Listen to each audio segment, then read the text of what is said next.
Le transport aérien est actuellement dans de grandes difficultés mondialement et il y a des distorsions de concurrence qui sont dues à la montée en puissance des low cost.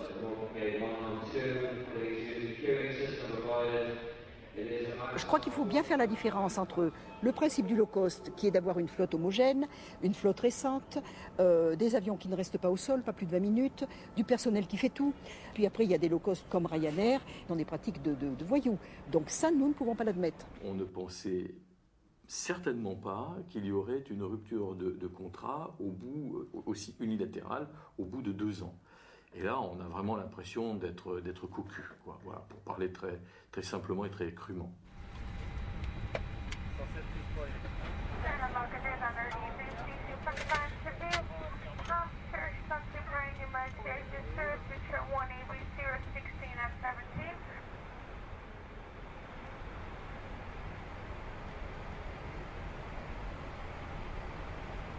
Ryanair prend comme alibi le fait de transporter des passagers. En réalité, Ryanair fait la chasse aux subventions. Toucher des subventions n'est pas interdit, mais en respectant un certain nombre de conditions. Les conditions, c'est que ces subventions doivent être limitées dans le temps. Et la limite est de 3 ans, éventuellement 5 ans. Ces aides doivent être notifiées à la Commission, faute de quoi elles sont considérées comme illégales. Pour chaque passager transporté, on estime à entre 13 et 25 euros la part qui est apportée par les collectivités. Quand une collectivité territoriale donne des aides, c'est bien forcément de l'argent qui vient en partie de l'État, en partie des impôts locaux. Donc c'est de l'argent public. On pourrait considérer, à la limite, que les bénéfices de Ryanair, ils sont constitués par les financements publics et par les contribuables européens. Sur cette image-là, on s'aperçoit que Ryanair a déclaré 390 millions de bénéfices en disant on est les meilleurs, etc. 390 millions de bénéfices, mais 390 millions de bénéfices moins 660 millions de subventions, ça veut dire que sans ces subventions, Ryanair aurait perdu 270 millions d'euros. Un service public fort. C'est la compagnie qui est au service de la région. À l'inverse, le modèle low cost crée les conditions pour inverser le principe. À ce moment-là, c'est la compagnie qui établit un cahier de charges et de fait, la région devient un outil au service de la compagnie. C'est une convention de 5 ans, d'accord ? 3 desserts par semaine pendant 6 mois, d'avril à octobre. En contrepartie, un engagement des collectivités locales à verser, non pas à Ryanair, mais à l'une de ses filiales, 925 000 euros. On se met d'accord là-dessus, sauf qu'il y a une ligne directrice fixée par la Commission européenne qui dit aide au démarrage, d'accord, mais simplement sur 3 ans et de manière dégressive. Donc on trouve un compromis, si vous voulez. Les 925 000 seront versés en 3 ans, mais pour un service rendu sur 5, de manière dégressive. Et là, nous recevons un courrier, le 3 décembre, de Ryanair, nous disant « Nous vous demandons de nous verser pour l'année 2010 le même montant que l'année 2008, à savoir 400 000 euros et non pas 225 000. » Et là, j'attendais. Il s'agit de la rupture d'un contrat. Je considère ça comme une sorte de chantage, oui, comme du chantage, même pas une sorte de chantage, c'est du chantage, puisqu'il dit très, très précisément, nous nous verrons contraints de retirer le vol Londres-Stansted-Angoulême du programme de l'été prochain. Effectivement, ce qui est le cas aujourd'hui. Il n'y a plus d'avions parce que nous avons refusé de céder à ce chantage, ce qui me fait dire que le patron de Ryanair et puis tous ceux qui l'entourent sont effectivement une équipe de flibustiers, de maîtres chanteurs.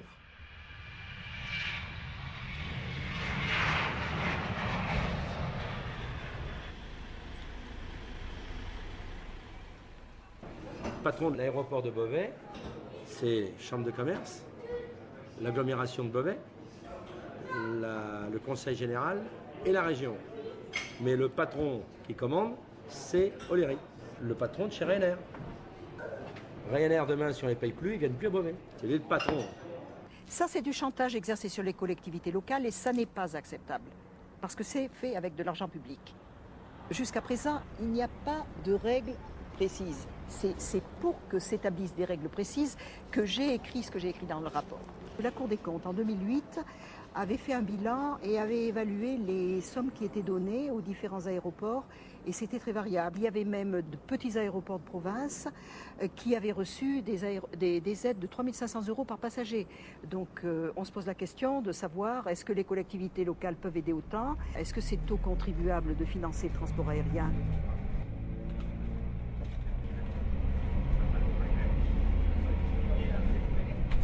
Pourquoi est-ce qu'Air France a porté plainte le 27 novembre dernier auprès de la Commission européenne? Tout simplement parce qu'on avait les éléments qui prouvaient que Ryanair se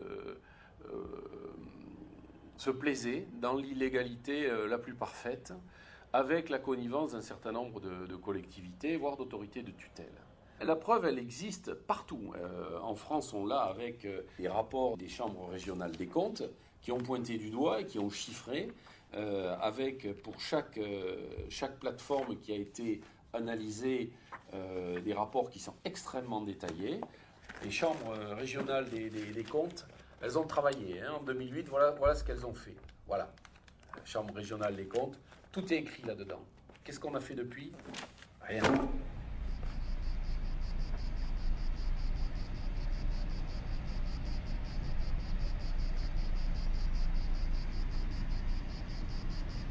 Il y a un rapport de la Cour des comptes qui est très sévère avec vous par rapport au contrat marketing, notamment avec la société Leading Verge. Alors, je ne connais pas cette société. Regardez, des contrats passés avec Ryanair et Leading Verge. Et là, le problème est qu'aucun bon de commande n'a été émis par les concessionnaires pour demander à Leading Verge l'exécution des prestations décrites. Comment c'est possible? Est-ce que ces contrats ont été notifiés à Bruxelles? Moi, je n'ai pas connaissance de ces contrats.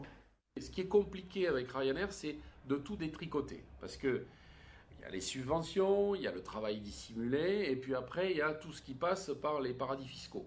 Donc les paradis fiscaux, effectivement, c'est l'île de Man. Là, on sait ce qui rentre, on ne sait pas ce qui sort. Ryanair a créé des filiales, et à partir de là, ça permet aux gestionnaires d'aéroports d'investir des sommes colossales sans contrepartie. La Cour régionale des comptes cite deux filiales, AMS et une filiale Leading Verge qui est basée à l'île de Man. Autrement dit, cela signifie qu'il y a de l'argent public qui se retrouve sur une filiale de Ryanair dans un paradis fiscal. Et ce sont des élus politiques qui acceptent cette situation.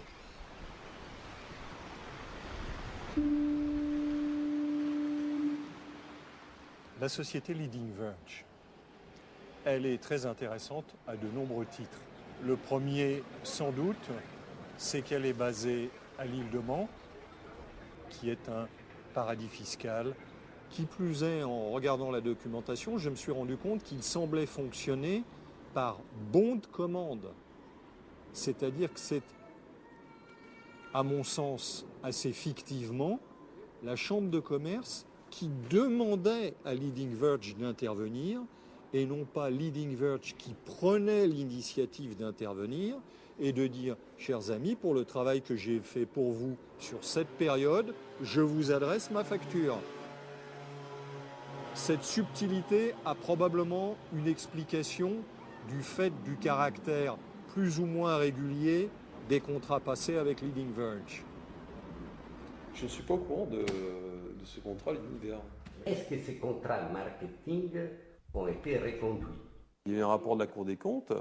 Non, c'est même pas un rapport de la Cour des comptes. Nous, on a eu un rapport du CGFIP. C'est différent quand même. Contrôle de gestion interne, diligenté donc par les services de l'État, sur lequel on nous a demandé effectivement de créer une association pour faire les opérations de e-marketing. Mais là, par exemple, en ce moment, ces contrats marketing représentent quelle somme? Pas énormément. Pas énormément. De mémoire, c'est pas moi qui les gère, mais...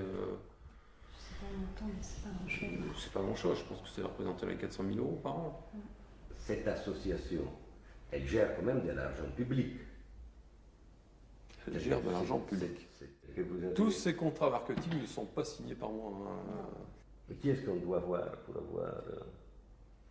Aujourd'hui, c'est le président de l'association. C'est-à-dire, c'est qui? Le président de l'association, il y est par intérim, il sera nommé au mois de septembre. Leading Verge a eu deux activités bien distinctes. Historiquement, d'abord Internet marketing, commercialisation de services marketing. Et lorsque les enquêtes ont commencé à son sujet, elle est devenue une société qui n'a plus d'activité commerciale, mais elle est une société de pure gestion interne, gestion de trésorerie. Ce serait très intéressant de savoir que sont devenus les contrats initialement passés avec Leading Verge, qui s'appelle maintenant, comme vous le savez, Aviation Promotions. On présente Ryanair presque partout comme étant Robin des Bois. Bon. Mais moi, je pense que c'est un contresens majeur.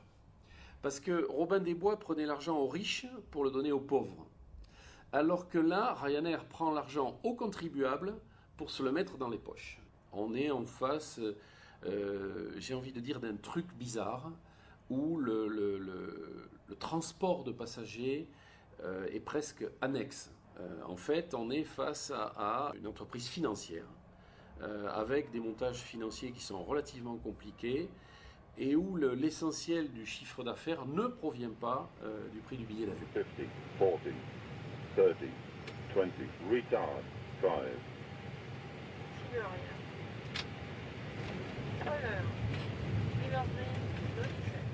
Vous êtes resté combien de temps chez Ryanair? Je suis resté 9 mois. On est ici avec une de vos anciens collègues qui travaille toujours à Ryanair. Elle est basée en France, elle travaille en France, elle habite en France et a un contrat étranger. Est-ce qu'elle a une sécurité sociale française? Alors, elle n'a pas de carte vitale. Cependant, elle a une sécurité sociale irlandaise. Elle est ici avec vous, elle cache son visage, elle essaie de ne pas parler. Pourquoi? Parce qu'elle risque d'être licenciée. What is your motivation to speak today about Ryanair?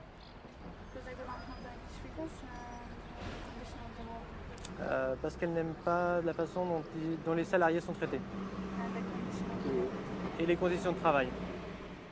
Ryanair a poussé tous les raisonnements à l'extrême. Non seulement il ne paye pas de charges sociales, il n'applique pas la législation sociale en matière de droit du travail. Le premier qui l'ouvre, il est viré. Chantage exercé sur les collectivités locales. Ils viennent donc picorer dans l'espace européen ce qui les intéresse. Là où les charges sociales sont les plus faibles, et là où on lui donnera le plus d'argent pour opérer. Voilà comment il s'est retrouvé à Marseille.